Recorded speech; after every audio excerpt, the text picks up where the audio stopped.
a social media phenom that is seeing an awful lot of traction on social, and now a lot of unusual option activity. Okay, what comes first, the chicken or the egg? We'll tell you on today's Rebel's Edge. Bam!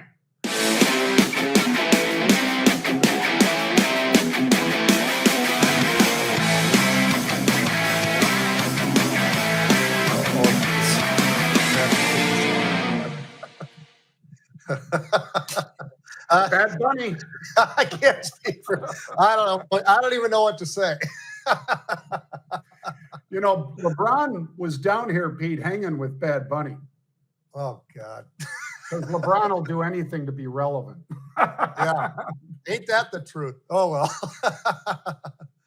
Well, and Bad Bunny, Pete, is going to be starring in what is it? Happy Madison or whatever. What is the one where Adam Sandler plays the golfer, Pete?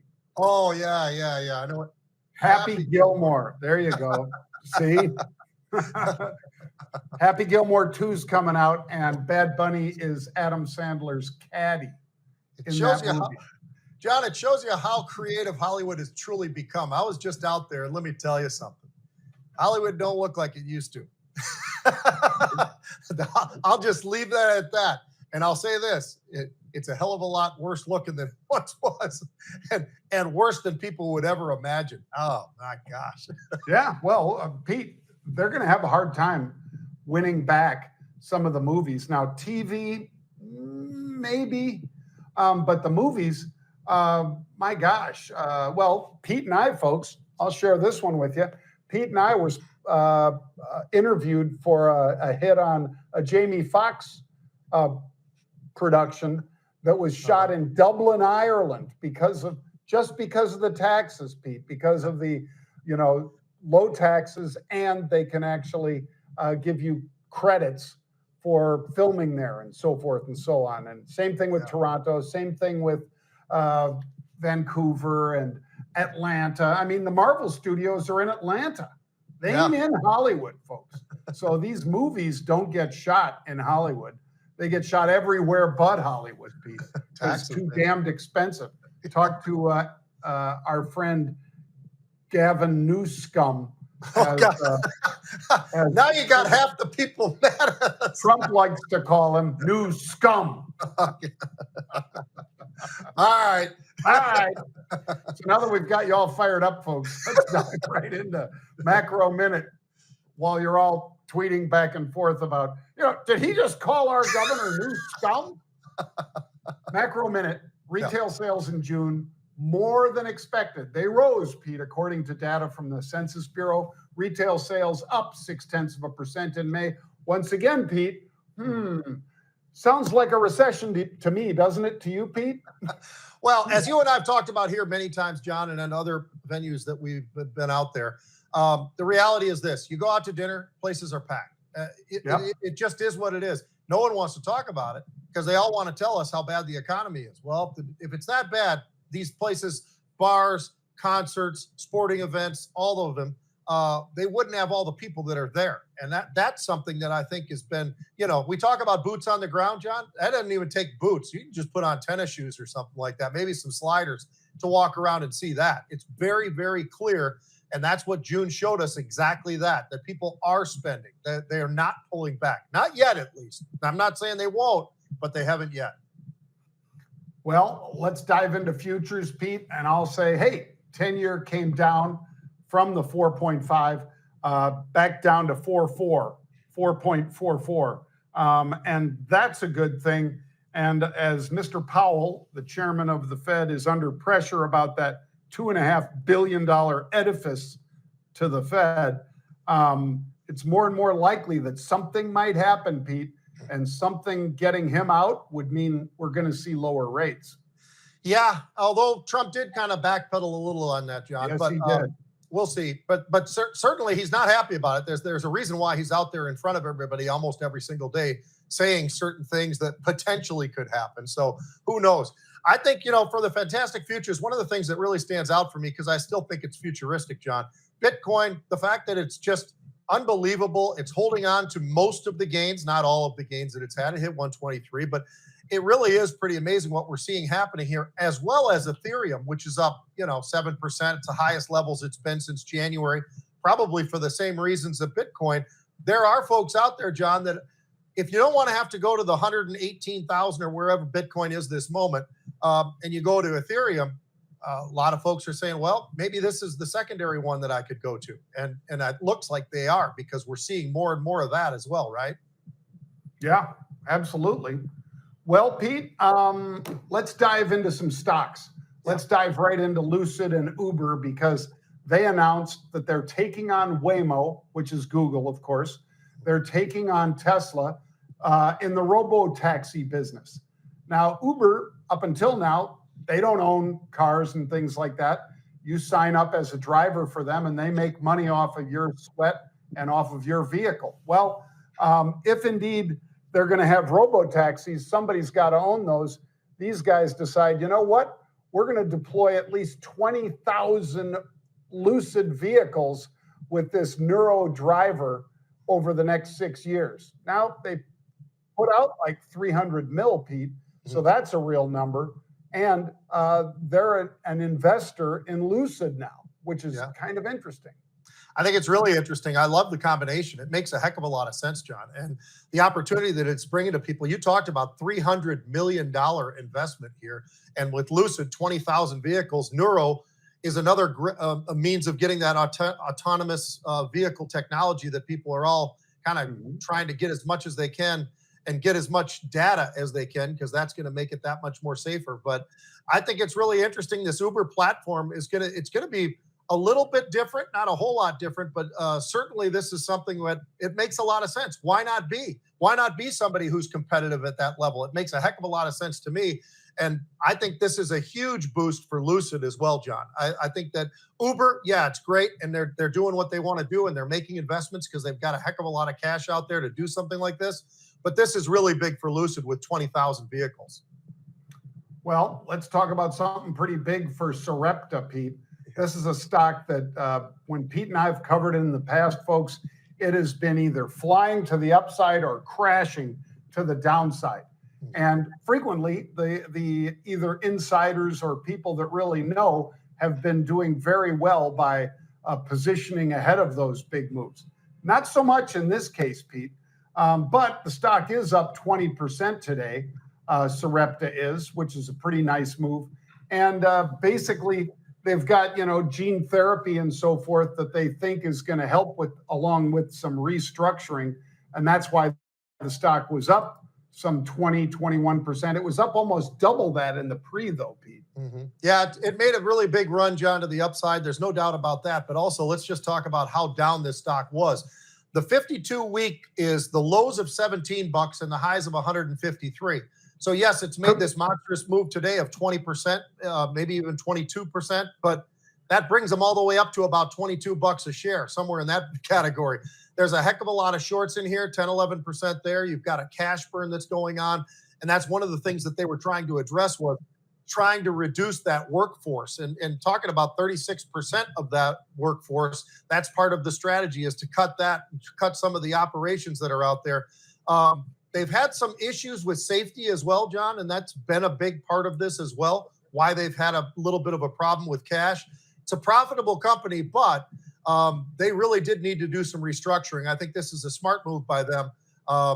Will it work for a long period of time? Maybe, but this is one of those where it's up a little bit. It's got to be up a lot more than it is right now, John, for me, into the future, just because they've got to show us that they have turned the corner, and this is just the beginning. So I don't mind starting on second base if I can. Well, yeah, I don't mind either, Pete. I think I'd be a little patient with this one, like you've often said, rather than just jumping on it. Oh, it's up 20%, must be great.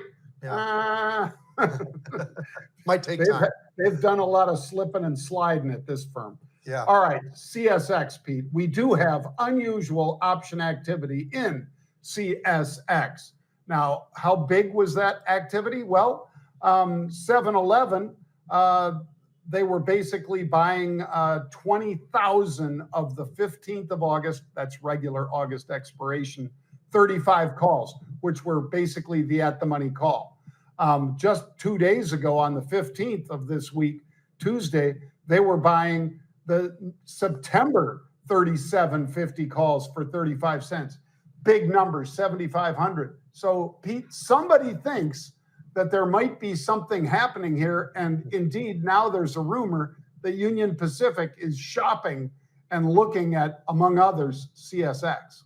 Yeah, CSX, Norfolk Southern. I mean, it looks like they want to basically take a huge bite of this whole thing. So be interesting to see how this actually plays out, John. They'd already just decided on the deal that they were going to get a dividend in there. So they put on 13 cents for the dividend.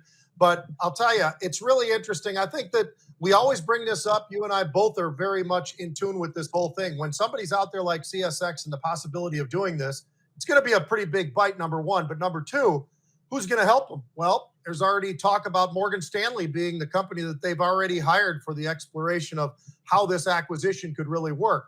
It's, again, why we talked about it coming into this last cycle, and it's a big boost that we are seeing in investment bankers, whether it's Goldman or Morgan or whomever, but this one happens to be Morgan Stanley. It just shows you there's a lot of strength in the financial still, John. There's still a heck of a lot of deals out there. And like you said the other day, these deals aren't 500 grand or 500 million or whatever. These are billions of dollars type numbers that are going to be flowing. And those flowing is really going towards a lot of these investment banks. Well, now let's hit that stock, Pete, that's all over social media this morning. It's one of the highest trending stocks out there. Normally, to see Tesla or Nvidia or Apple or Google to be among those top, not a big surprise. When you see Open as in Opendoor Tech, and it's a dirt cheap stock. I mean, folks, yesterday it was $1.28. Today it screams up over 170. And there's a lot of unusual activity in it. The stock is already reacting to that unusual yesterday, the 21,000 calls that were bought. And so Jared and Pete said, let's add this one to the rundown today. So indeed, we are adding OPEN, making a big move today, Pete. Yeah, the lows in July were 50 cents, John, for this company. I mean, gives you a little bit of an idea. So it wasn't that far off of the lows, and now all of a sudden it's sprinting up. And like you pointed out, it's well over $1. It's well over $1.50. I think the last I saw, somewhere close to $1.70, $1.65, somewhere in that kind of category. But when you look at that and you look at the heavy shorts, now this does bring you back to the true meme stocks, right? I mean, this is a 21 to a 24% short interest here. So could this thing run a little bit further? Could this become something that they start to squeeze them a little bit harder? Absolutely. And I think that we're seeing some of that. We've seen some unusual here as well. So you combine all that together, it makes it pretty daggone interesting. There's no doubt about it. And obviously with the social media side following this thing as closely as it is, that might even bring more folks into there, looking for something like this to maybe put a real difficult time in for all the guys that are short in here. And like I say, when you're short 21, 24% of a company, that's a pretty big chunk. Well, and Reddit, Pete, a bunch of people were saying, hey, this could be the next Carvana. Right. And people hear that and they go, let me take a shot. So keep in mind, there is no significant driver here, folks, except rumors and people on Reddit and elsewhere saying, hey, this one does kind of fit the bill. A big short interest. Maybe we get to screw some of those pro shorts that are in here.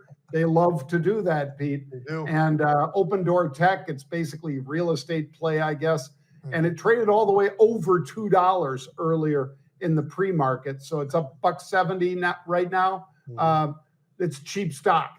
So this is the kind they love to sort of, I don't want to say manipulate, Pete, but they certainly do like pushing these, let's just say. No doubt. All right, we got one bonus for you really quick. Pepsi had earnings. They were pretty much blowout earnings, Pete. And I know you love this one more than Coke because they have the soft drinks as well as snacks, right? Mm-hmm. They got the snacks. They also have a little piece of Celsius. They've done a lot of things that are really interesting, John. Yeah. When you talk about this company and you look at what they were able to accomplish, I mean, they crushed it on the earnings. They crushed it on the revenue. Internationally, the revenue is up about 3%, which Doesn't sound like a lot, but that is a lot. And they raised their guidance. I mean, everywhere you look, everything went right this particular quarter for Pepsi. So really interesting. We wanted to make sure that we still covered something like this. This is a big stock, one that everybody probably knows. And the fact that they have the chip side as well as that, John, is a big bonus for them. That's pretty interesting. And they did crush it this quarter, no doubt. Well, if you want to learn more about what Pete was just talking about, folks, and how we trade these kinds of stocks into earnings, for instance, or unusual activity like Opendoor or whatever, you should sign up for the Rebel Boot Camp. It is in South Florida. It is between Fort Lauderdale and Miami, more Miami than Fort Lauderdale. It's called Aventura, if you're familiar. And that's the headquarters of Cardone Industries. Mm-hmm. And since Pete and I brought him in as a partner a year ago, they've certainly done a lot of great things, and they have a fabulous classroom there, folks. Yep. So September 19th and 20th, we're going to be doing that Rebel Boot Camp. We've got, I think, 20 seats left right now. It's only seats 120 people. So by all means, by the time we get to August, folks, this will be gone. So if you want to come and talk to Pete live, talk to me live, see exactly what we're doing in live trading on Friday the 19th, or in all the teaching that's going to go on with a bunch of our instructors and everything on Saturday the 20th, join now, sign up, scan that QR code, and you could be right there with us September 19th and 20th, Aventura at Cardone headquarters. We hope we see you there. All right, Pete, let's take a look at, we told you guys we had an inspirational bit for some of these guys that really do give back. And this guy really did, and he didn't want any credit for it, but he doesn't get a say anymore, unfortunately, because he has passed. But this is a young kid talking about what Kobe Bryant did for him. Let's take a look. 3 days ago, a child sponsored by Kobe was selected by an NBA team. When Adam Silver called out Trey Johnson's name, this kid didn't cheer. Instead, he took off his jacket to reveal Kobe's number 24 jersey underneath. This kid, born in the projects, nearly starved to death 10 years ago. And 10 years later, he participated in the 2025 NBA draft. Trey Johnson cried during his interview, "Kobe Bryant is my God. Without him, I'd probably be dead in the slums right now." When Adam Silver called his name, he cried like a child on stage. Everyone thought he was crying from excitement. In 2014, 12-year-old Trey Johnson lived in the most dangerous projects in Los Angeles. His father was in prison for drugs, and his mother worked washing dishes at a restaurant to survive.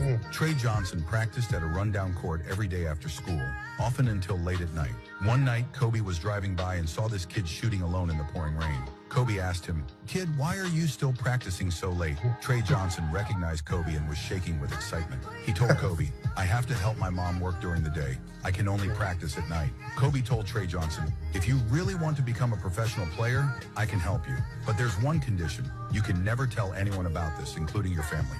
From then on, Kobe secretly sponsored Trey Johnson. He paid for private coaching, bought the best equipment, and every month, Kobe anonymously sent $3,000 to Trey Johnson's mother.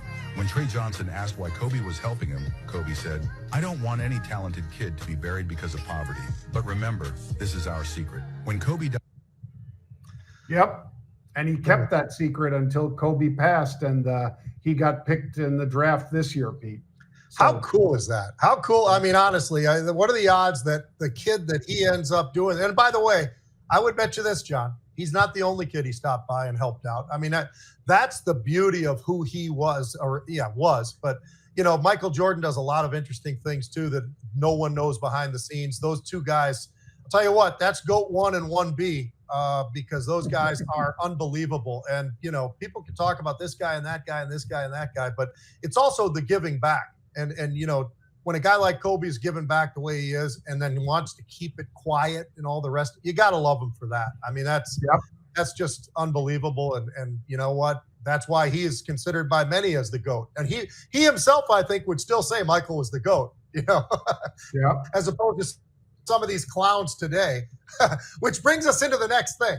So Adam Silver, NBA, what do they want to do, John? Well, they're talking about expansion. Now, I don't know if you follow NBA hardly at all, like you and I and me and the rest of the world for the most part. I mean, there are some folks out there, but we talk about the ratings. They're pretty pathetic, and they've gone down, down, down. We hear all those kinds of things, but you look around, John, and I look at this one and I go, all right, so you're going to expand something like the NBA. First of all, is there enough talent to do that? I mean, do we really think there are 2 more teams, which is the number they're talking about? By the way, the last time they did this, John, they did an expansion 2004. It was Charlotte.